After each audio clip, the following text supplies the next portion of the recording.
આપણને ખબર છે કે ચાર્ટ ખૂબ જ ઉપયોગી છે. પાવર પોઈન્ટ આપણને વિવિધ પ્રકારના ચાર્ટ ઉમેરવાની સવલત આપે છે. જે એક્સેલમાં અવેલેબલ હતા એ બધા ચાર્ટ તમને અહીંયા અવેલેબલ છે. ચાર્ટની મદદથી આપણે આંકડાનો અર્થ, એની અગત્યતા, એની કમ્પેરિઝન અથવા તુલના અને એના ટ્રેન્ડ્સ અથવા વલણો સમજવા માટે સરળતા રહે છે.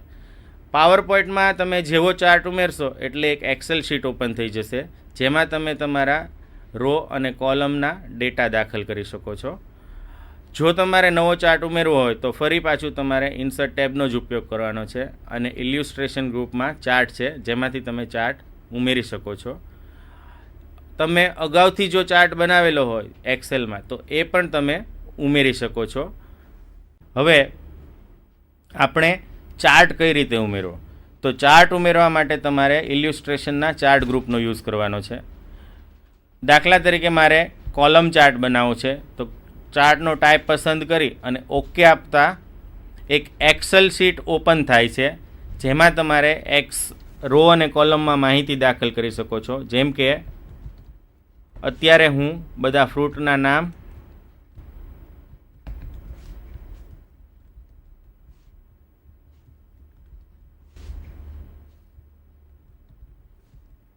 અને અહીંયા માની લો કે મંથ લખું છું અને આ જે છે એ એનું સેલ્સ બતાવે છે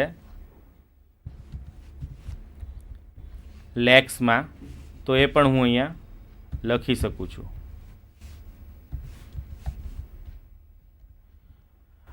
હવે આને ક્લોઝ કરી દઈએ છીએ આપણે એક્સેલ શીટને, તો તમે જોઈ શકો છો કે અહીંયા પણ રોમાં જે લખ્યું હતું એ ફ્રૂટના નામ આવી ગયા છે અને કોલમમાં મેં જે લખ્યું હતું એ જાન્યુઆરી. હવે અહીંયા જે છે એ આપણું સેલ્સ છે, તો એને હું ટાઇટલના એક્સિસ આપી શકું છું. એક્સેલની જેમ ચાર્ટ ટૂલના અંદર ડિઝાઇન, લેઆઉટ અને ફોર્મેટ ટેબ આપોઆપ આવી જાય છે.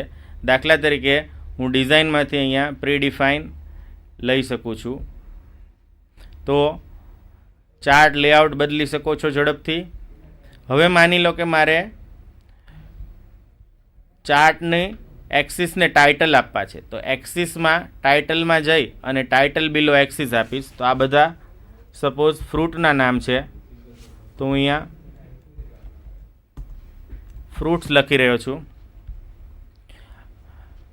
વાય પર બધા સેલ્સની ડિટેલ છે, તો હું અહીંયા લખીશ સેલ્સ ઇન લેક્સ. ચાર્ટનું ટાઇટલ આપણે આપીએ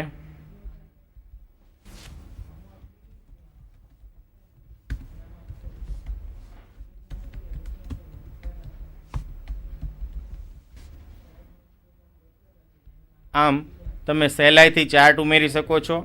તેમજ માની લો કે તમારે ચાર્ટનો ટાઈપ બદલવો હોય તો ચેન્જ ચાર્ટ ટાઈપમાં જઈ અને તમે અલગ ટાઈપ પણ બદલી શકો છો.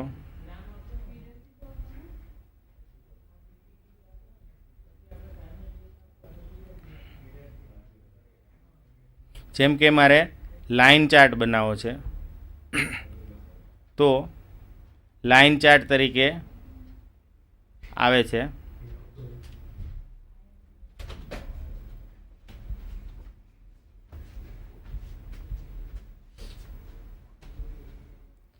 ત્યારે બાર ચાર્ટ આપણે બદલ્યો છે. આમ તમે સહેલાઈથી ચાર્ટ એડ કરી શકો છો અને જેવા એક્સેલમાં ઓપ્શન હતા એ જ બધા ઓપ્શન આપણને અહીંયા મળે છે.